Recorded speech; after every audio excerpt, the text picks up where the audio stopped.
another Linux Gamecast Weekly, the show that covers the latest Linux gaming news, reviews, how-tos, and most importantly, whatever the hell else we come up with. This week, you might think Sir Isaac Newton is the deadliest son-of-a-bitch in space, but you'd be wrong because Alien Isolation is here, and Supertuxkart receives a massive update that does not include online multiplayer. Good job, guys. The Batmobile is having some engine troubles. Farrell pushes back Arkham Knight to 2016, and consumer rights get another kick in the dick, but it's for your own good, citizen.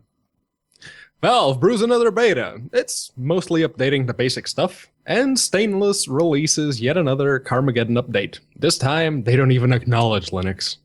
I'm Ben Stone here at LGC Actual, switching the bits all under Linux, doing this nightmare fuel, joined every week by our tame Canadian podcaster, who just got Help me. Hello, Space Portugal. Sup, bitches? Pedro. Yes, and together with Shadow Realm Dynamic, we do form that little joyous bit of a cocaine Voltron. Before we get started, we'd like to see what's going on in each other's life organs. Gentlemen, J-Baby, you got a little metal this week. Oh, yeah, no, I went to a fun old concert, saw me some Blind Guardian and Gravedigger. Gravedigger was, well, Gravedigger. They played that one song that had 3 power chords instead of 2. But, Blind Guardian was pretty fucking awesome second time seeing them. So, yeah, probably not going to see them again for another 5 years until they come back to Canada. But, interestingly enough, they're using footage from that show for a live album. So, yeah. What's going on in Portugal, Ben? Not a whole lot. We don't celebrate Halloween, so there's not even that going on. It was actually a pretty busy week, so didn't have a lot of time to play games. I wish I would have had more time to play the game we're reviewing this week, but I couldn't, unfortunately. Yeah, nothing really to report except for that game that finally came out this week that we'll be talking about during the show and during the review. Kind of sucked me into that. But, there's something that never really genuinely sucks, J-Baby. No, I mean, facehuggers more blow into your face, blow their load. I mean, oh shit, this fucking horse has one on his face now, it's the steam! Legs! Update of the week. Update. Brew me, baby. Yeah, so it's the new Brewmaster update 2.49. There's a whole new bunch of crap, new drivers, new kernel, new firmware bits. They fixed the compositor, the custom Steam compositor, which is actually based on the, what was it called? CMPMGR or whatever it was called back in the day. It's kind of a fork of that. And they also upgraded the MySQL bits that are running in the background. So good on them. I mean, other than that, there's really not much. I mean, it's riveting news. Linux Gamecast covering the latest apt-get upgrades for your distribution. All right, let's just get into this. Alien Isolation, after a little bit of a delay, about a month, right, maybe? Possibly? Yeah-ish. Yeah. It is out from the fine folks at Feral. It's currently 50% off regularly. 50 wet stinky caches. You can pick it up for $24.99, and they have all the DLCs that you can buy, and they will work with your Linux businesses. Can't go into it a whole lot, but we'll get into it later. That's why. Pretty good game. I think we all get to play it. Right? Yep. I mean, for once, Feral actually delivered the keys on time. Ooh. I mean, it runs better than Company Heroes 2. That's not really saying much, but it is a true statement nonetheless. But yeah, no, poor Intel and NVIDIA, or not NVIDIA, AMD users. If you're on Intel, you can just eat a bag of dicks. If you're on Catalyst, well, you got bigger problems than not being able to play Alien Isolation, let me tell you. All right. So, speaking of Feral. Oh, yes. So we got this email in the middle of the week. Feral has pushed back Arkham Knight to 2016. It was supposed to come out at several points this year. There was that snafu with the Windows port earlier this year that caused it to get pulled off of Steam. And I think it's coming back. They actually re-released it on Windows this past week, I think on Wednesday. Mm-hmm. But Thursday, I mean, around there, when the announcement came in, the first thing that popped in my mind was, this is actually read, oh god, this game is such a busted piece of shit. We're not going to be able to fix it on time. Oh god, why is it on fire? Why is everything on fire? Yeah, I mean, I definitely get some issues with the Warner Brothers pulling that business. They learned the hard way that, hey, look, Steam refunds are a thing now. And it really sucks for Feral because I'm sure Feral was working along, like, getting that done. They're like, yep, yoink, we're going to redo it. Then they're like, shit, we got to redo everything.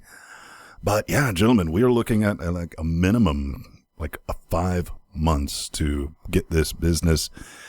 Kind of sad about that. You should have seen the expression I had because, you know, the email just popped up. I was on the tablet and it was like Batman. And I was like, goddamn Batman. Yes. And it was like, not getting, like, oh, I had the sads for a moment. To be fair, they delayed Alien and it runs great. We'll get into that more in the review. Yeah. So, I mean, I'd rather them actually take the time to get this game working properly on Linux than just be a shitty half-assed rushed port that's like, oh, we need to get it out the door to sell units, to sell Steam machines, because that's not going to be good for the Steam machine platform as a whole if all the AAA games run like ass. So. But then again, it was a pretty shitty rushed port when it first released for Windows too. Right, but we have these things called, you know, standards in the Linux community where we don't just take the swill that's been given to us. I don't know. Well, maybe something about the. But there's a lot of Linux gaming outlets out there that do. Man, Jordan, you're just sounding entitled, bro. Listen, man, Yeah. Eon will port your game for a nominal fee, and it will work fantastically on every single system you may try to run it on. But You know what next, games run fantastically, regardless of just about whatever hardware you wanted to run on? It's Borderlands 2 and the pre-sequel, because even in the calculator, I was able to play like 9 hours of Borderlands 2 without so much as a hiccup. Good on them, and they're still patching it. They technically were just waiting on authorization from 2K to actually update the Linux and macOS clients, because they didn't have it. Now they have come, and it's a pretty big update. They've updated Borderlands 2 to 1.8.4, and they've upgraded the pre-sequel to 1.0.7. Lot of stuff in there. Well, I mean, I think the biggest thing, everyone was like, yay, it's finally happening. Hashtag Ron Paul JPEG. As they added the support for your buttons 3 and 4 on your gerbils. Yep. That was like the biggest complaint I had when we threw chairs at Borderlands 2 and the pre-sequel. No, I mean, Go on. I was just going to say, I mean, it's just good guy Aspire, and it kind of was okay by me. And I'm like, we're going to make it even better. Here, have more 3 things. Yep. Yeah, no, they've been pretty committed to maintaining their releases. You've seen that with KOTOR. That's a 10-year-old game. But, you know, two updates from this really made me smile. Number one, this disrepair and self-loathing will no longer get into an infinite teleporting loop. Good. That was an endless source of nightmares for me. And the waypoint for the mission, Find Pickle, will now display correctly, and I really, really, really hope it's just a pickle. All right. So. Let's talk about Flippit. Yeah, so it's fairies! This is Gnomes vs. Fairies, a 3D platformer by some guys on Steam. Actually, this is a one guy. One guy's doing this. One guy. Yeah. Not 5 dudes. Prismic Studios LLC, which apparently is just the one guy. Yeah, it's basically Bob. But it's a 3D platformer much in the tradition of Super Mario 64, Banjo-Kazooie, that stuff. I mean, there isn't too many of those on Linux. I mean, Popo and Yo and Tiny and Big were really the only 3D platformers I can remember. OS. Yeah, no, you need that 3.x Linux. I mean, 2.x or 4.x ain't gonna cut it. 3.x is sweet spot. But I can raise the stakes. You need for graphics an external 1 gigabyte. You don't even need a processor, motherfucker. This is how advanced this technology is. You can't have internal video cards. You have to have them external. Also, another student from the most uninspired video game title school. Gnomes versus Fairies. Well, you're just upset because they're discriminating against your gnome kid. Discriminating. That's a Show title. Discriminating. Yeah. Discriminating. But yeah, it's a game where you run around and murder fairies, and that's a little bit racist. Could be seen as a It's early access. Price to sell at $10. If this is your dice, check it out. I mean, Ukulele's coming out, and that should scratch your itch. That's by the same guys who did Banjo-Kazooie, and those guys know how to do 3D platformers. So. All right. Well, Banjos, ukuleles, and some mini golf, because we didn't have that in Linux. Did we? No, I don't remember. It needs more zombies. That's what it needs. Yeah. So this is vertiginous golf. They call it. They say it takes place in a dystopian steampunk somebody mini-golf. watched this electrocution thing, and the developer greenlit, and is like, that's not supposed to be hilarious as it is. Yeah, that's the thing. That's the big question I have about this game. Is the Uncanny Valley protagonist you see getting an electric lobotomy, and that happens at the start of each and every single course, is that really necessary? Really? Yeah. How else are you supposed to get their nipples the requisite stiffness? If your erection lasts longer than 4 hours, please consult. Go ahead. What were you saying? This requires the Ubuntu's 5.12. The only reason I brought this up, maybe you missed it. I tried to tell everyone on the interwebs it was completely free for a day. Yeah, it was. I yoinked it, and I was like, all right, we're going to try it. It is putt-putt with like the most ludicrous controls, and it looked like somebody, like said in the notes, somebody looked at BioShock and said, I'll have some of that, except in golf. And it has this weird fucking pigeon that you can... I don't know what the game was trying to be. I mean, it's crazy, but not necessarily in a good way. Yeah. The scout? What does it say about his power level, Pedro? It's over 9,000! Shut up! No one asked you. No, but I mean, like this game has the whole like, oh, there's this massive inequality thing, and you're going to solve it through putt-putt. If you're going to go with the Legend of Koizumi, harmless game saves the world, at least go like full tilt with it. I want to see some fucking Super Saiyan Hitler putt-putt challenge up in here, man. I do want to point out, Maddie is actually right. It does have the Unity screen of Nope when you start it. I hadn't seen that one in a while. Yeah. All right. Well, there you go. So get Shuggy. Get Shuggy in here. God, I'd rather get Swifty. It's Shug Knight Simulator. Shuggy has inherited a castle full of goblins, ghouls, zombies, and robots. Help him clear out over 100 rooms to make his new home livable again. Whoa, man, this thing's 65% off. It's $174 regularly.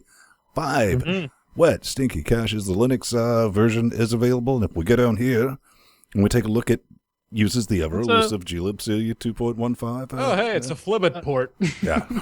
Yeah, it's FNA. Again, FNA has gotten to the point where it's starting to not even need computer hardware. It will just run itself on, like, quantum strings. I mean, I asked Ethan what was the shortest possible port that he ever ran into, and he said, like, I got it down to, like, 78 seconds.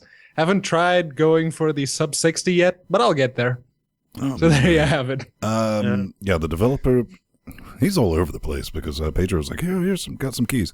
Then the developer emailed me and asked if I would like some keys. After being I asked him about 3 keys. Not being, like, oh man, I could have easily yoinked us like 3 extra keys, but that's just not how we roll over here. I did play it. It picked up, it's a Flibbit port. The controller is going to work. But the physics in this game is, I'm more puzzled at how they made them work so bad. I guess it's on purpose. Yeah, I mean, this game screams one of those rage platformers. The entire game screams like a rage platformer to get those PewDiePies and Markipliers screaming at the webcam. Except it's not. It's like it's like a subpar version of The Bridge or like Dust Force. I don't know. Yeah. I mean, it's priced to sell for $1 if that's your dice. But I mean, if you play this game for 5 minutes, literally you've played this entire game. So, well, let's jump the shark. The Long Dark. So this is a game that it is an early access. Racist. We'll get that right off the bat. It is still an early access. But the developer released the Linux build on an experimental branch that's different from the ones that Windows and Mac players already get. And what do after that? They slap the SteamOS icon right there in the store. That's pretty much the definition of jumping the gun. I can also think of wishful thinking and deceptive to describe such a move as well. Well, what's the game about, man? I never heard of it. It's The Long Dark. It's one of those survival games. You get dropped in like northern Canada in the middle of the snow, and you have to survive, basically. You got nothing. You have to find food. You have to build a campfire in order to... Pedro, would you say that maybe you would at some point have to build a log cabin? They're already built, unfortunately. Yeah. Yeah, but I mean, in this game's somewhat limited defense, this is what early access is for: is to sell your unfinished piece of crap to have people pay for the privilege of being alpha testers. If that's how they're gonna get alpha testing done on their Linux builds, I mean, they put it in the right place. At least they're not trying to pull something where, the game's out, and like Irma, we have an experimental Linux build that we're just kind of not going to touch, that our friends at Virtual Programming barfed out. If you go to the Arma store page, it doesn't have a SteamOS icon there yet. Yeah, these guys do. True. But again, early access. I'm more concerned about this. Criticism immunity card played. You got to read this because, what was it? SteamOS sound card. Any onboard chip will work, which means literally does not work with the USB sound devices, so I will not be able to get any. Yeah. You have one of these? Won't work. It's got to be on board, Brad. Yeah. Good luck if you have a mixer. That's just a new level of hell. But up next, AMD. Gotta get your shit together and go to the shit store. Maybe put it in a shit museum.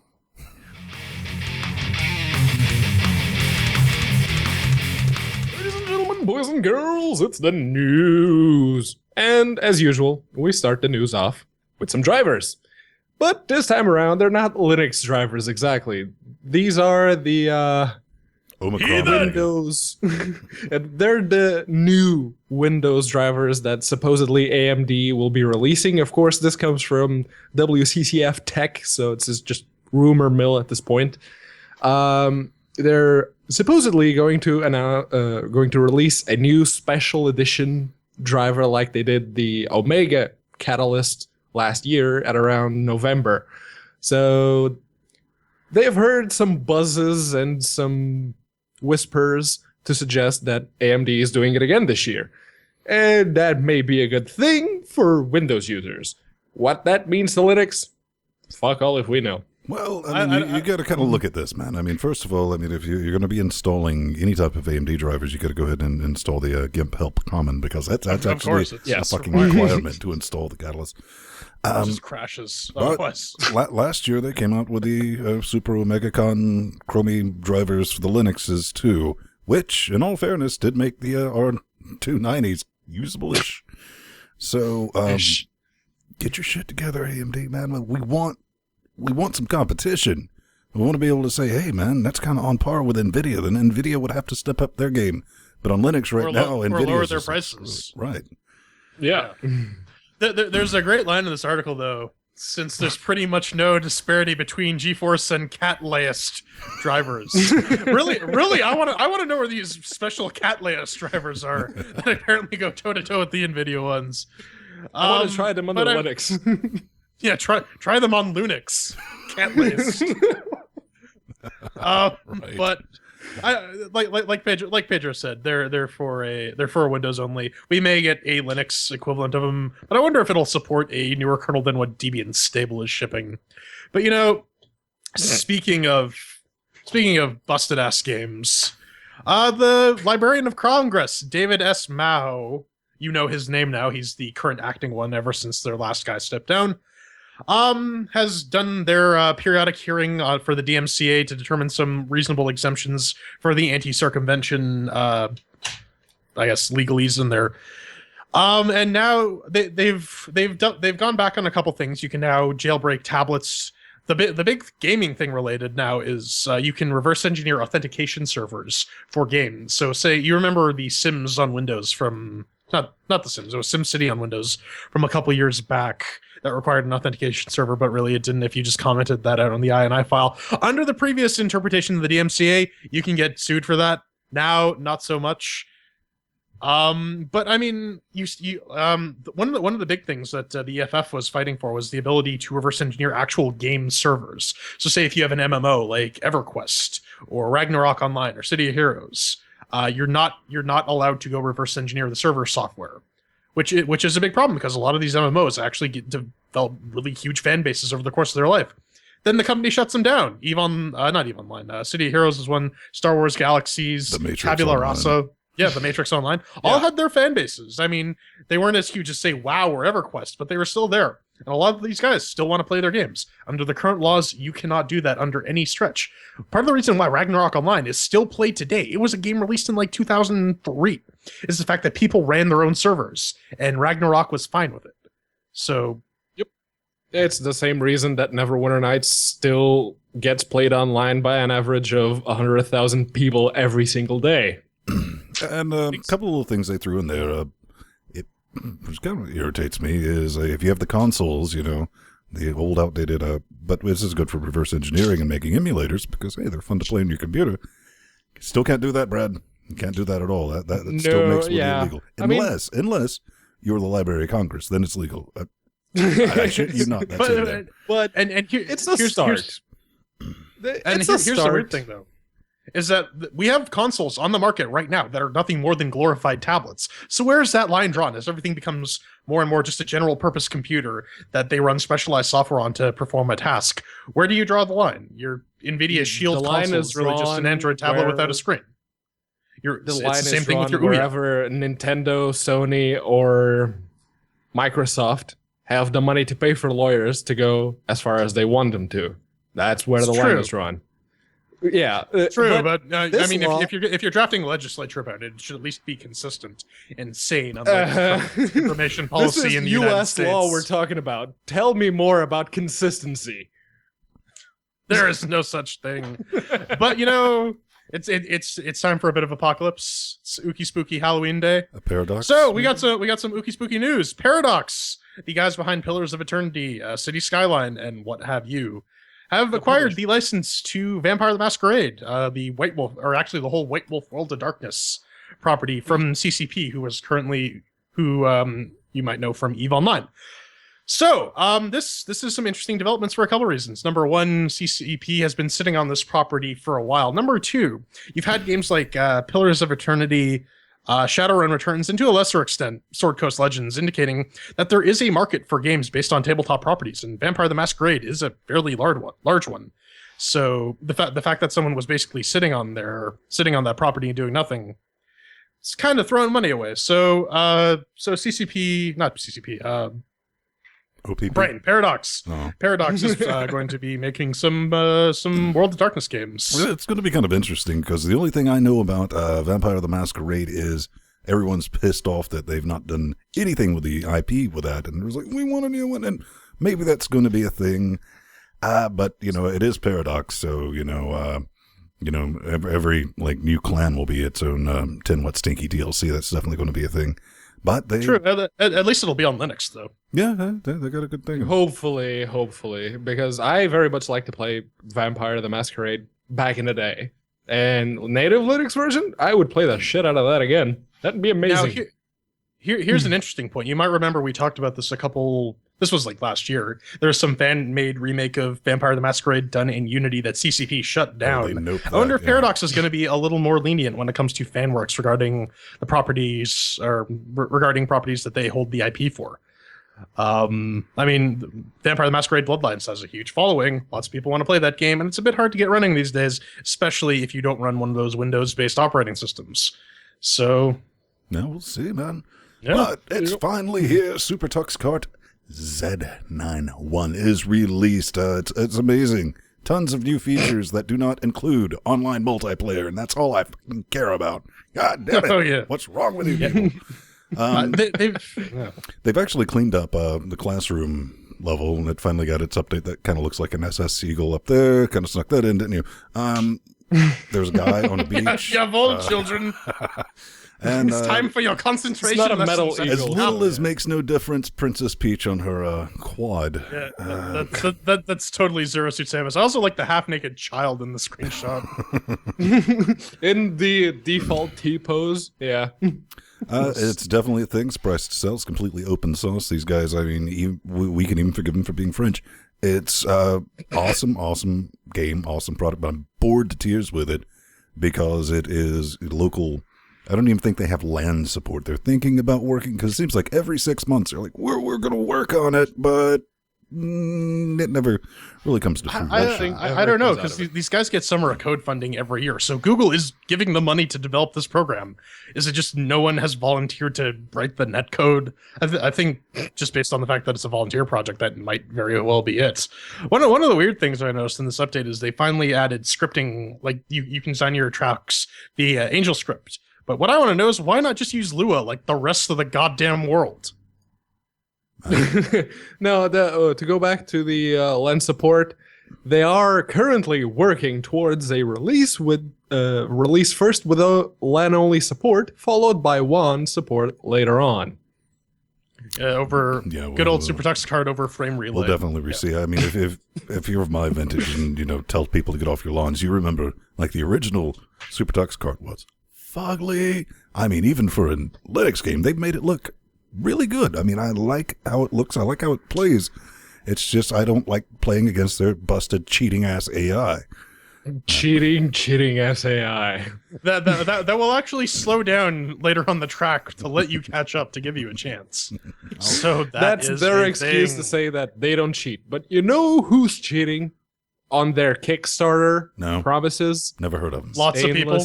Games. Oh, wow. Yes, lots of people is also a valid answer, but we're talking about Stainless because they promised us a Linux version of Carmageddon Reincarnation. We still don't have it, and this week they posted the post-launch update number 2, which is for the Windows version, which is the only one that's currently out, and Supports they don't Steam even controller. acknowledge. They don't even acknowledge neither Linux nor Mac OS in this update. I mean, you got to respect their balls, man, because, I mean, or their genitalia, however you want to do it, is they've just really doubled down on Linux. What are you talking about, Linux? It wasn't our first stretch goal during the 2012 Kickstarter. Nope, never heard of it. Nope. It's just the audacity of it. And when you're thinking, well, Vin, don't be so hard on them. I mean, they're working really hard to get this out. Wrap your minds around this, gentlemen. They have yet to even ship the physical fucking rewards from their 2012 Kickstarter. They're like, yeah, we're kind of getting around to that, too.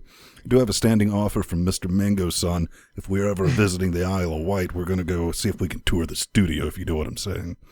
Yeah, it was both Stainless and Larian can go and get chuffed. No, they both can go and get chuffed with a bag of rusty nails for all I care about them. Dynafire. Needs more jacking.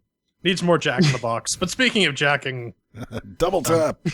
Oh, man. I kind of just ran across this. They say it's an engine, but, I mean, it's actually pretty cool looking, if you ask me. And you didn't have any luck, Sauce, with your PlayStation controller, right? No, it kind of freaked out when I tried to assign some stuff to it. So I didn't really look into it beyond that. It has the Linux 3264. I mean, I played with it, and man, this is so much a better love story than Kings of Kung Fu, even though that's out of, like early access. This guy's like, it's a prototype engine, and if you're watching the video version at home, they're both Unity too. So I mean, yeah, I mean it is Unity, and it picks up the Xclone controller, it lets you configure everything, and I mean it's just a straight on thing like that. And I was like, fuck your engine, man, develop this game. And it was like the old school Street Fighter type stuff that I've been waiting for. No offense to Skullgirls, I'm just too old to play that game. It kind of looks like the new 3D Street Fighters a little bit. Yeah. Like just based on the fighting it's got that semi-cell shaded look to it. But I mean, you can pick this up. It is dt-engine.com, along with everything else. You can find that in our show notes. It makes it's no DP engine, I'll tell you that. Oh, giggity. But speaking of double penetration, we need to get that market penetration out for our Patreon. That thing that you can subscribe to give us money to continue funding this nightmare field. We've added a brand new goal that is tantalizingly close.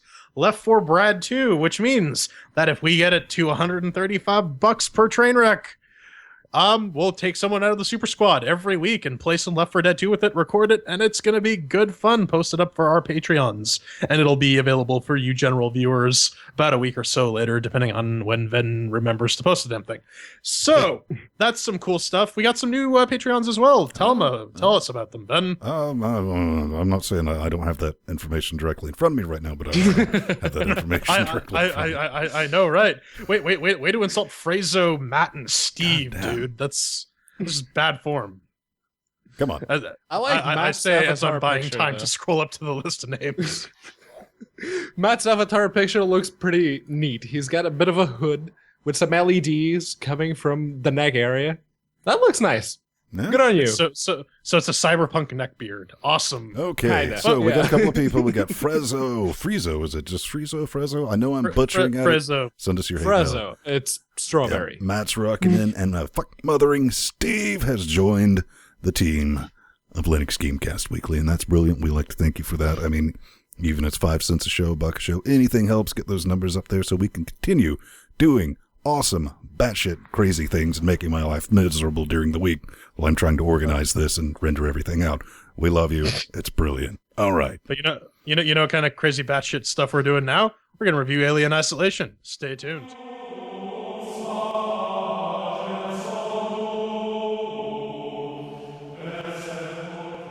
It's spoopy times, and that means we get to play a spoopy game. This is Alien Isolation. We're throwing shares at this week. It's by Creative Assembly, Sega, and Feral Interactive, our pals Brad and company.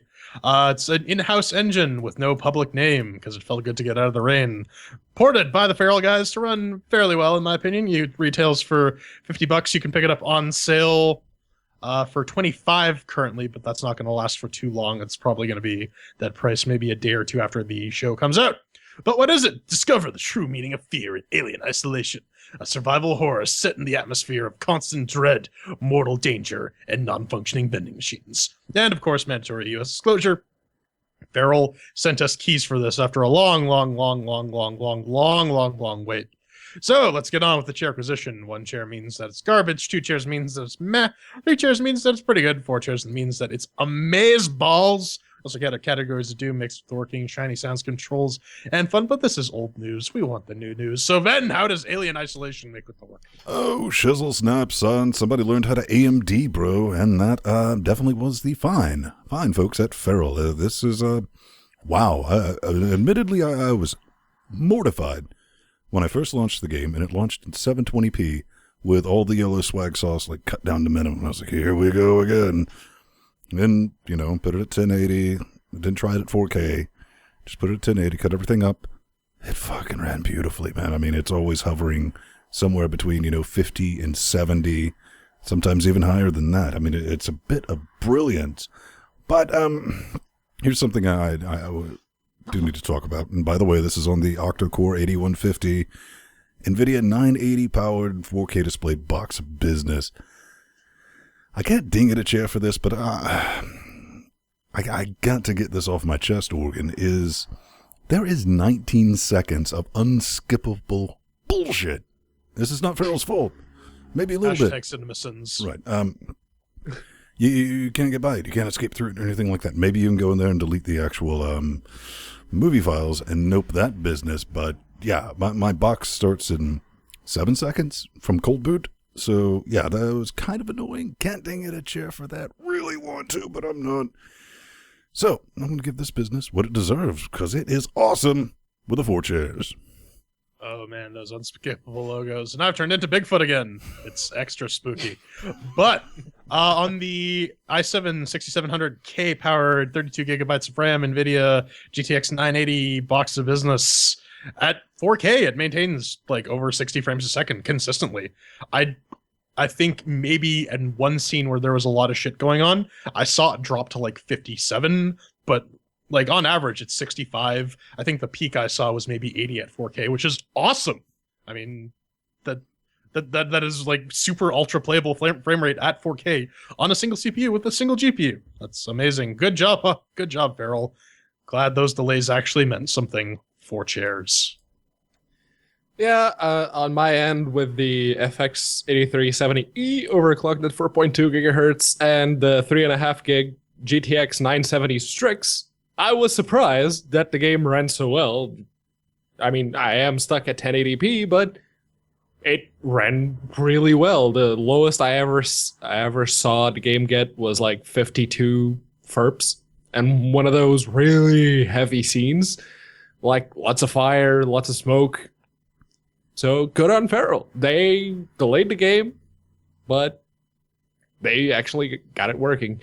So for me, I'll echo both what Jordan and Ven were saying that let people skip the intro branding bullshit. I mean, you're not loading. You're very clearly not loading because there's a big-ass loading screen right when you start the game. So what's the point? But then again, not giving people that agency is right along the lines of everything else in this game. I'll expound on that later. 4 chairs. One interesting thing to note, Ben and I were discussing this earlier before we started recording. It seems to only be it seems to be pinned to a single core on my machine, but Ben was remarking that it was hella multi-threaded, possibly due to some of the AMD optimizations that Ferrell has been doing. You do over have the a past Skylake couple months. processor too, so. Yeah. All right. Yeah, So that's true. So that's 4 chairs for Mixed with the Working. Up next is the Shiny and the Sounds. Ben. It's kind of brilliant. This, when I first saw it in 720p, I was like, ugh. Then I got it to 1080p, and I was like, ooh. I mean, lighting effects, it's not Shadow of Mordor pretty. But damn, it's a close second. I mean, it's definitely one of the better-looking games I've ever seen on the Linuxes. And I really dig it. I like the style, because they said, okay, man, we're just going to go back. The terminals, you got tapes. I mean, it is old school, original, alien. Like, you do feel like that base has been decommissioned. Minor spoiler, not really. If you play the game for 10 seconds, you figure that out. Alien, there's an alien in there, so no spoiler. Looks great. The robot things, you'll encounter them. They look great. I mean, it's just pretty. It's well done. It is atmospheric as fuck, and all with the sounds. I don't have 3D. I don't know if it supports 3D. I know some people were saying there were some issues. They couldn't get that working, but, I just have stereo headphones, and they worked amazingly for this. 30 minutes into the game, you're on that station, man. There's no way around it. Really digging that. Digging the sounds. Love the way it looks. And, but you got a 980 and you got it cranked up, and it was utilizing the 980. I mean, it was like a 54% usage. I was like, yes, this is progress. I like this. Let's make some use out of that. And you can probably get away with running it on a far, far lower system and still with the graphical fidelity that I was getting. I mean, it was just brilliant. So, yeah, I'm gushing. Man, I don't do that often, but 4 chairs. Yeah, I mean, the developers really did take a page out of the Amnesia book of sound design. This is a good thing, unlike, say, Outlast, where sound design is more, God, I hate these violin strings. Fuck them. Fuck them in their stupid violin string head. The voice acting is also well done, but that's what you'd expect from a AAA game. The pre-rendered cutscenes look great, but everyone looks like they're sweating buckets, as if, someone really needs to turn up the air conditioning. Someone clearly doesn't live in Ven's studio. And yeah, at 4K, it looks amazing. You stare out into space, all the details on the space station you see out through the window are there. It's pretty awesome. It really does help capture the scale of the place you're exploring and just how fucked you are. And this game likes to hammer that fact in that you're pretty much fucked. Yeah, no, it looks great. It sounds great. It's what you'd expect from a AAA title from last year. So 4 chairs. Yep. This is a very good looking game. Arguably the best looking game out for Linux right now. But when it comes to the Xenomorph itself, they nailed how it looks. Like H.R. Geiger made it look in the very first movie. It looks exactly like that. Everything about it, from the floppy tail to the second mouth, as janky as it was in the first movie, it's right here in this game, and it works. It's that inhuman jankiness that makes it unnerving. It's a similar effect to what the straitjackets or the flash jackets do in Silent Hill 2. There was a bit of a bug where I saw Amanda clipping halfway into a locked door during one of the cutscenes, but since it only happened once, I'm gonna let that slide. The background music and the sound effects were very subtle throughout most of the game, just as they should be, and whenever something that required a little bit of an audio int happened, you got it all over your ear pussies at just the right time. Good job. Very, very good sound design. The people behind Outlast would benefit from keeping a notepad close to them while playing this particular game. 4 chairs.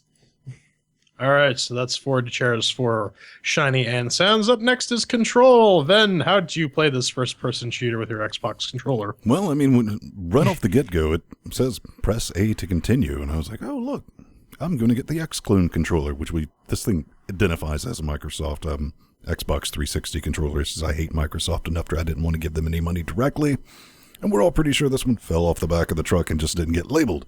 So I did press that A button to continue. And I probably spent the first 45 minutes, moving around. I was like, well, it's not really fast-paced at that time. I'm not going to give anything away. Shit gets real, son. But it's like, okay, and it's telling you, it's like, if you want to crouch. And I was like, mash all the buttons, couldn't crouch, couldn't run either. And it's like, okay, maybe something's wrong with this X-Clone controller. So I went to, and I loaded up, mash all the buttons, Shadows of Mordor. Started that up. Everything worked, and I mean, Feral, same people and all that, not holding that against it at all, but it should work with the X. When it works with all the other games, yeah, you gotta ding it just a little bit for that, but I did end up using the keyboard and gerbil combination. It's brilliant. Everything's there like you would expect, even fucking crafting, but I'll get into that later. I mean, it's still completely playable. Something that Jordan will elaborate on.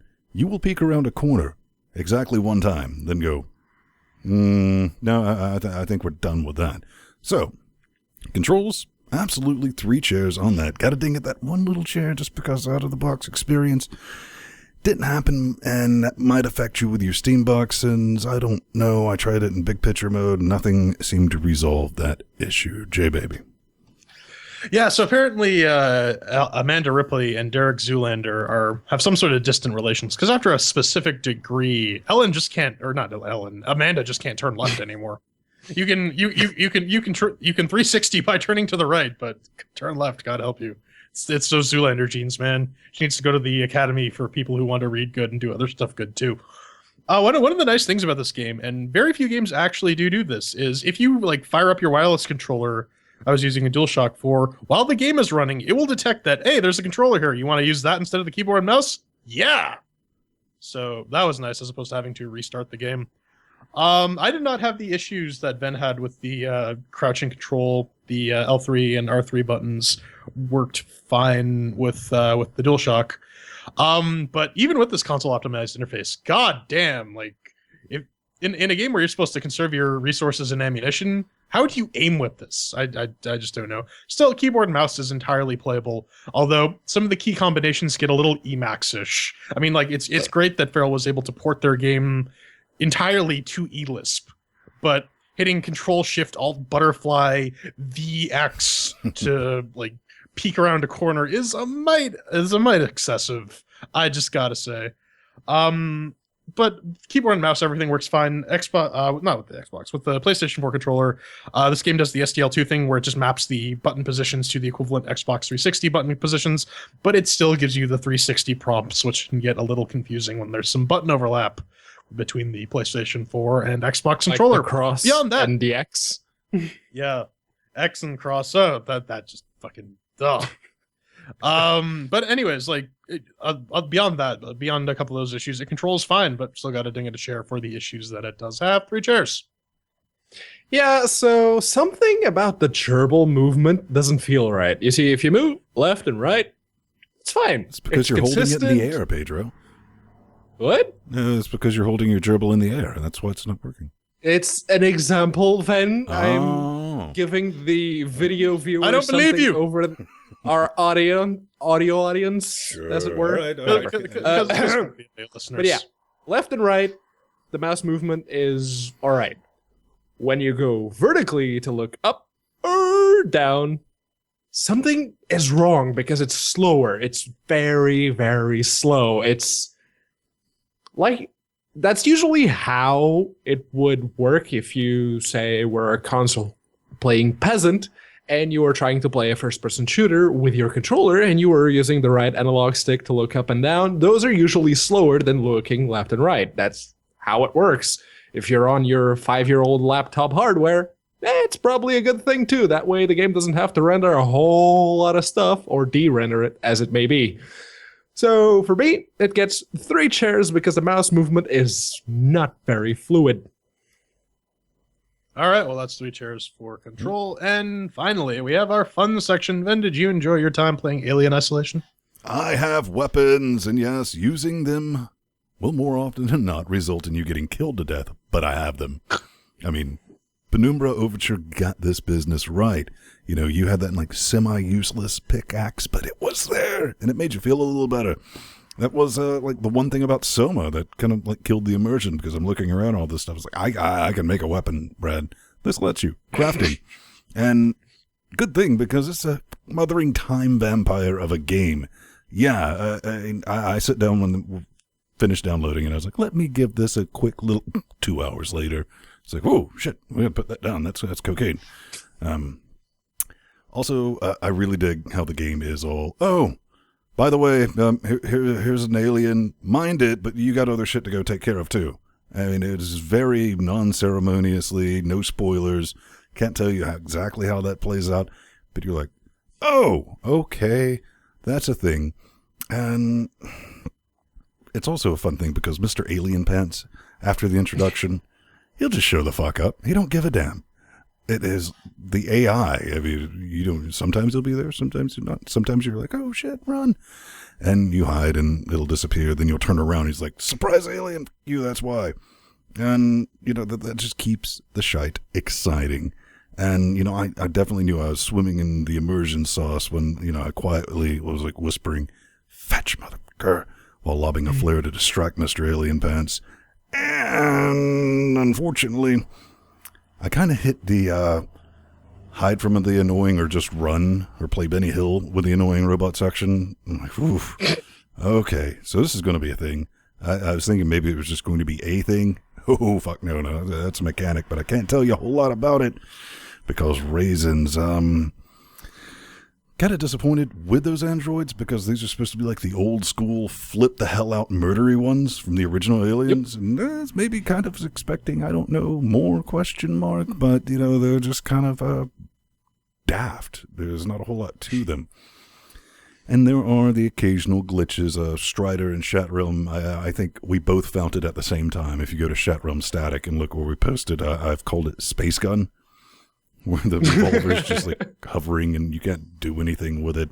And I've had a couple of other small glitches, especially with the robots, where they'll just stand there and say, you're supposed to be doing something, and I can't thwack them or anything, and I'm not going to waste any of my space bullets, trying to shoot a glitch. And at the end of the day, though, I mean, okay, I got to put it like this. Half off buy the damn game, because I'm reading people are putting easily 15 hours into this and still having a very good time. And there's all the DLC, even at full price. If you like Soma, frictional horror type game, this does it right. Yes, it's a AAA publisher trying to pull off like, hey, we're doing like an indie type game. And of course there's crafting and all that business. But it's kind of logical. It doesn't irritate you like, what was it, Dead Island that we played? Well, that moon crafting system. And this is just like, hey, man, you want some scrap? I got all kind of scrap, but I don't have the other things. You put it together. Boom. And that's that. Even with that glitch sauce, still have fun time. Still going to keep playing this. Absolutely. I'm about 4 hours in, and it's one of those games, kind of like Shadow of Mordor. Like, we got to save that for when we have time to do nothing else other than just play some video games. But yeah, at the end of the day, with the fun, I mean, definitely a 3-chair solid performer, and it's going to keep me coming back for some more. Yeah, I mean, like this sort of game lives or dies on the atmosphere. And aside from the fact that this entire space station runs on Emacs, I mean, again, for the most part, it gets the atmosphere down. And I mean, good on the game for like honoring the classic Alien movies, where they don't really show a lot of the alien up at first. Like it starts to feature more heavily as time goes on, and they have some interesting bits where they fuck with you to make you think that the alien is there when it isn't. But yeah, one thing I've noticed is like you gotta be absolutely certain that alien has left the area, because if he crawls into a vent, he's not gone. You can just go walk around duping your own business. Blah! Giant xenomorph up in your face, eating your brains. But I mean, yeah, like like I said, I tend to find these games to be more of a survival nuisance. Alien, I think, gets it right. It has the classic sci-fi aesthetic. It has the established lore, the established universe, characters I actually care about, versus, Outlast, where it's like, oh, I'm gonna go into this asylum. Oh, there are bodies everywhere. I'm not gonna nope the fuck out of here. No, let's go deeper. No, you're legitimately trapped on the station, and like it really hammers in. It's a matter of life or death. The AI, yeah, can be pretty fucking dumb. Though I've run into a couple of glitches myself. Primarily, if I try to evade the androids, they Agent Smith on me, where one will literally just spawn from inside another, walk out from under it, and start beating on me. That is a thing that has happened on more than one occasion, and I wasn't prepared to fight Agent Smith. Let me tell you, no, it's a solid, it's a competently done survival horror game. I've actually watched Let's Plays of this all the way through, like last year before this game got announced for Linux, so I do know how it ends. But yeah, no, it's legitimately fun. I will keep playing it, and I do want to spend a bit more time on the DLC, because that's just, they lock you in a room with the alien and say, try and survive and complete all these tasks. Yeah, it's good times. I'll give it 3 chairs. Yeah, there is one thing, and I will start this by saying there is one thing that Alien Isolation did better than Soma, which was the fact that in Soma, especially during the ship portion, when you go to that vertical ship, where you couldn't look at the enemies. It did that thing where you're actively discouraged from looking at the enemies, but at the same time, you have to look at them to see where the fuck they are. And the moment you look at them, it's like, camera goes all wobbly, you can't see a damn thing, so what the fuck is the point? You're trying to scout around, trying to plot a path, and you can't, because the camera is doing all that filtery, robot-y shit. This game doesn't do that. Okay, Ripley hyperventilates a little bit, but that's fine. That's okay, considering it's the perfect life form and everything. But there is one thing about this game that kind of ruffles my feathers. It's very obtuse. I mean, right off the bat, it removes agency away from you, the player, by not letting you jump. Oh, hey, it's a game that you have to survive against a pretty much immortal thing, because the guns you get can't actually hurt it to any degree. So you can't jump. Gravity plating. Also, why are you jumping in a stealth game? That's kind of dumb. Whee! But jumping allows you to run away. A stealth game, every now and again, you're going to get spotted. You're going to get and killed you have to if run you away. think you can run away by jumping. Yeah. Yeah. Like, you jump over a table. Would you rather Outlast, where you can just parkour over the fuckers who are trying to kill you? Outlast was broken on so many levels. That's not the point. But yeah, you don't get to jump, and then you get into a room where there's like 4 NPCs that are actively trying to kill you, and the only thing you have is that maintenance jack, the wrenchy thing. Yeah. So you sneak around, you find one of them alone, you smack him or her upside the head, and then you wait for the others to find a body, and then as they come running, you smack them, because the AI is pretty stupid like that. They see a body, oh, what the hell happened? They come running, you smack them. Then another one sees the 2 bodies, they come running, you smack them. That's pretty much how I cleared over here. It's pretty much how I cleared the room. But those NPCs had guns. And the guns were physical. They were there. If I walked near them, I would see the physics engine interacting with the gun and moving it around. Why can't I pick it up? Oh, because you're only supposed to get the revolver at a predetermined place for arbitrary reason number 47. Why? It's so obtuse in that respect. I liked the atmosphere. It was amazing. Like, the big windows that let you see outside are a constant reminder that you're in outer space. But that kind of brings me into the second biggest complaint I have about this game, is that you never get the feeling that you're really alone. There's always the androids, there's always the NPCs with the guns, and then there's the alien. Okay, if it was just you and the alien, it would kind of make sense. I mean, the game is called Alien Isolation, isn't it? But no, other people are dicks, but they're still there. And I kind of feel like the game's atmosphere suffers a little bit because of that. But that said, I did like what I played. very, very much. And I intend to keep playing. Hell, I wanted to play all the way through it before we got to the review, but this week turned out to be a lot busier than I expected, so I couldn't. Still, it gets 3 chairs for the fun. All right, 3 chairs for fun, and 3 chairs total. Yeah, this game totals out Alien Isolation. 3 chairs from Feral. One final thought I'd like to add. So many enemies in this game could be defeated with a simple pointed stick. You have a very robust crafting system. Apparently, sharpening a stick to a point so that you can stab androids in the face while they're stabbing you is a bit beyond Ripley's abilities. That's just the thing that bothered me. Just to put a bow on the end of it, one thing I want to chime in about on the final thoughts is you guys do need to remember the only thing Feral is responsible for is porting the game. They did not make the game.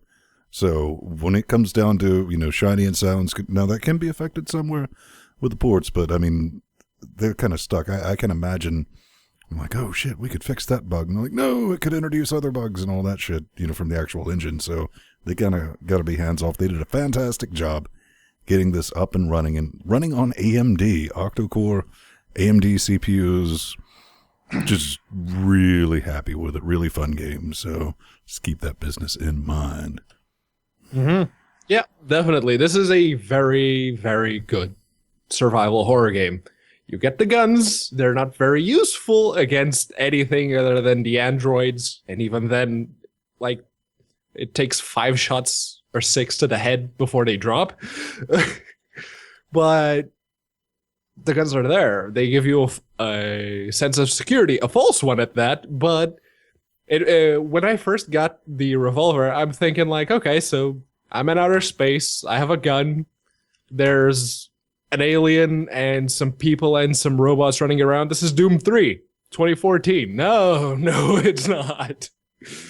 But yeah, this is very good and totally worth the $25 if you can get it on sale.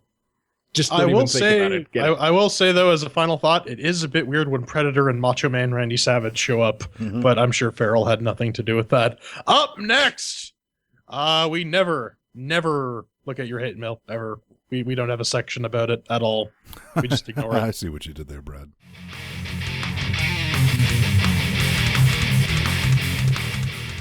It's my favorite time of the show. It's the hate mail. And if you don't know how to get in touch with us at this point, shame on you. Seriously. Because apparently, someone really does know how to get in touch with us.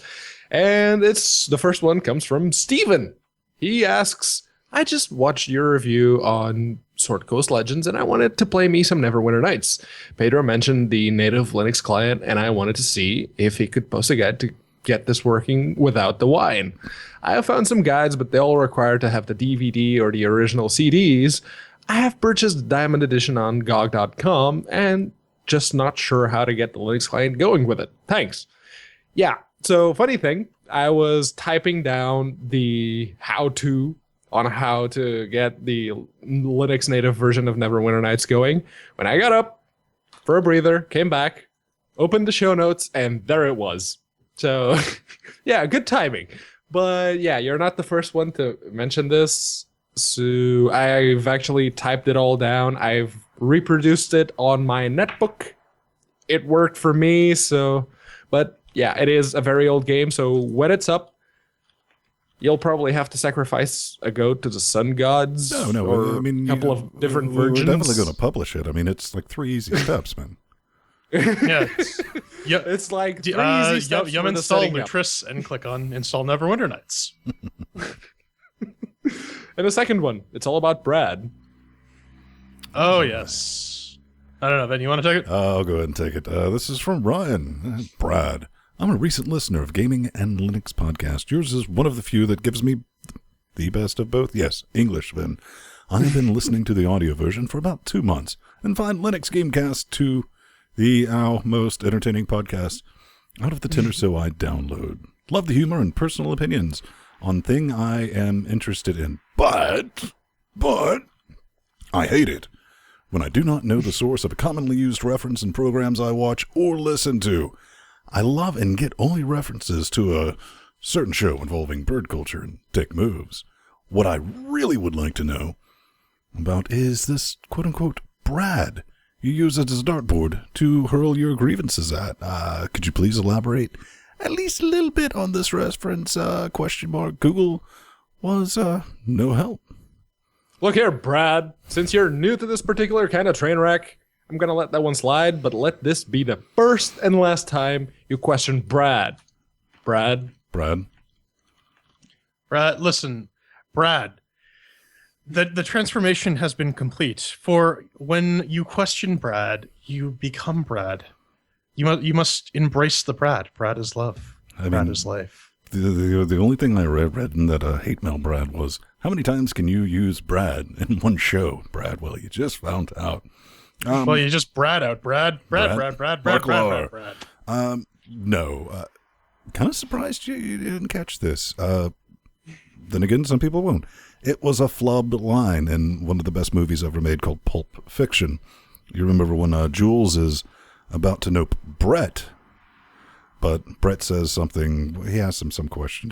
He then asks Brett if he knows why they call a quarter pounder a royale with cheese and France, and Brett answers, because of the metric system, to which Jules replies, look at the big brains on Brad, not Brett. So, true story, right? All right, well, way to explain the damn thing instead of retaining the mystery. And on that bombshell. Let's cue the music, because you can always find us around 9:30 Eastern Standard Moon Time, unless you were watching this evening because it was Halloween. We're like, a lot of people are out and about. Let's do an early show. Let the people on the other coast check this business out as well live, which we are doing. You can find me at Vinstone on the Twitter nets and Cleverly Disguised, plus Vinstone on the G+. I'm Jordan Spung. You can find me on Twitter at The Burning Fool or on Google Plus at plus Jordan Spung. Surprise, surprise. And you can find me stuttering and butchering the English language at Unaccounted For on Twitter or plus Pedro Mateos on Google Plus. And just remember, at the end of the day, like ass mode, Brad is love. Brad is life. Brad's not my friend. Brad is. Just because you're Bradist. Blasphemer. You're so Bradist. I'm the biggest Bradist there ever was. Hashtag poetry. The 5 dudes.